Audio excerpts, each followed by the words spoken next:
James Bond, Jason Bourne, rien que ces noms, ça évoque tout de suite l'action, le danger et une sorte de maîtrise quasi surhumaine de l'espionnage. On les imagine déjouer des complots planétaires avec un calme incroyable. Mais d'où viennent vraiment toutes ces compétences ? Est-ce que tout ça, c'est juste du cinéma, de la pure fiction hollywoodienne, ou est-ce que ça puise ses racines dans des stratégies bien plus anciennes ? Eh bien, ce qui est fascinant, c'est que beaucoup de ces techniques qu'on croit modernes sont en fait directement inspirées d'un art martial ancestral, le ninjutsu. Alors, pour comprendre la pensée d'un espion, il faut d'abord bien cerner sa mission, sa vraie mission. Et spoiler alerte, ce n'est probablement pas celle qu'on imagine. Contrairement à l'idée reçue, le boulot principal d'un espion, ce n'est pas de se battre. Non, c'est avant tout la collecte d'informations, le renseignement, la furtivité, l'espionnage. Le combat, c'est vraiment la solution de secours, ce n'est jamais objectif. La différence est donc très claire. D'un côté, on a la mission de l'espion qui repose sur la discrétion, l'information, des tactiques non conventionnelles. De l'autre, le combat classique qui est basé sur la confrontation directe, frontale. Apprendre à se battre comme un espion, ça veut donc d'abord dire apprendre à penser différemment. Bon, alors, par où on commence ? Tout part d'une base, d'un socle absolument fondamental, l'art de la conscience de son environnement. Avant même de penser aux compétences physiques, il y a la maîtrise de l'esprit et de la perception. La toute première règle, la voilà, se fondre dans la masse. Devenir ce qu'on appelle un homme gris. C'est tout l'art d'être là sans être vu, d'occuper l'espace sans jamais attirer l'attention. Et ça, dans le ninjutsu traditionnel, ça a un nom, Kage no Kamae, ce qui veut dire la posture de l'ombre. L'exemple parfait de cette idée en action, la fameuse scène du restaurant dans La mémoire dans la peau, même en étant amnésique, Bourne a des réflexes. Il se positionne pour avoir une vue d'ensemble de la pièce. Il scanne tout son environnement, les sorties, les plaques d'immatriculation des voitures d'or, et enfin, il évalue les gens qui sont là. C'est exactement ça la conscience situationnelle.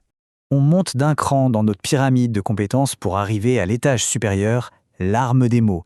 L'intelligence sociale est un outil absolument redoutable pour obtenir des infos sans jamais avoir à lever le petit doigt. Un espion doit savoir créer du lien.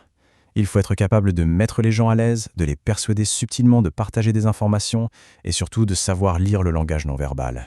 Et attention, ce ne sont pas des dons innés, ce sont de vraies techniques qui s'apprennent et qui sont au cœur de la formation en ninjutsu. Et là, on peut observer deux approches vraiment différentes. D'un côté, on a James Bond, le charmeur. Il va au contact direct, il utilise son charisme pour convaincre, il excelle pour décrypter les gens dans les soirées mondaines. De l'autre, Jason Bourne, qui est plutôt l'ombre. Il se fond dans le décor, il collecte ses infos par l'observation et il minimise au maximum les interactions. Deux styles, mais une efficacité redoutable dans les deux cas. On arrive maintenant tout en haut de la pyramide, le combat. Mais attention, c'est crucial de comprendre que ce n'est pas le but premier. C'est le plan d'urgence, la solution de tout dernier recours quand absolument tout le reste a échoué. Il faut bien comprendre une chose, un espion ne s'entraîne pas au combat pour aller chercher la bagarre. Son objectif est très simple. S'il se fait repérer, il doit être capable de s'échapper. Pour protéger sa vie, bien sûr, mais surtout pour protéger l'intégrité de sa mission. La survie est au service de l'information. L'entraînement est donc hyper complet. Combat à main nue, arts martiaux, techniques d'autodéfense, maniement des armes classiques, et un point essentiel, l'utilisation d'armes improvisées. Et là encore, un des meilleurs exemples vient de La mémoire dans la peau. En pleine bagarre, Bourne attrape un simple stylo et il le transforme immédiatement en une arme redoutable. C'est exactement ça, penser comme un espion, voir le potentiel dans chaque objet du quotidien, et surtout, penser en dehors des sentiers battus. Mais voilà, toutes ces compétences, de la conscience de l'environnement jusqu'au combat, elles reposent en fait sur deux piliers. Des piliers invisibles, mais absolument fondamentaux. Sans eux, tout cet édifice s'effondre.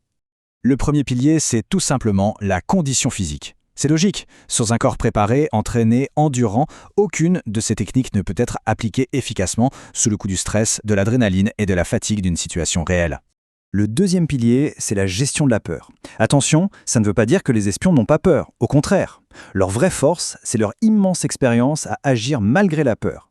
Ils ont été confrontés tellement de fois à des situations de stress intense qu'ils sont devenus efficaces même dans ces contextes. Alors si on devait vraiment tout résumer, tout distiller, quelle serait la compétence la plus importante ? Celle qui englobe tout le reste et qui définit vraiment l'état d'esprit d'un espion ou d'un vrai pratiquant d'arts martiaux.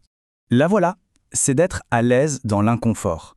Apprendre à fonctionner, à réfléchir et à agir de manière efficace quand la pression est à son maximum.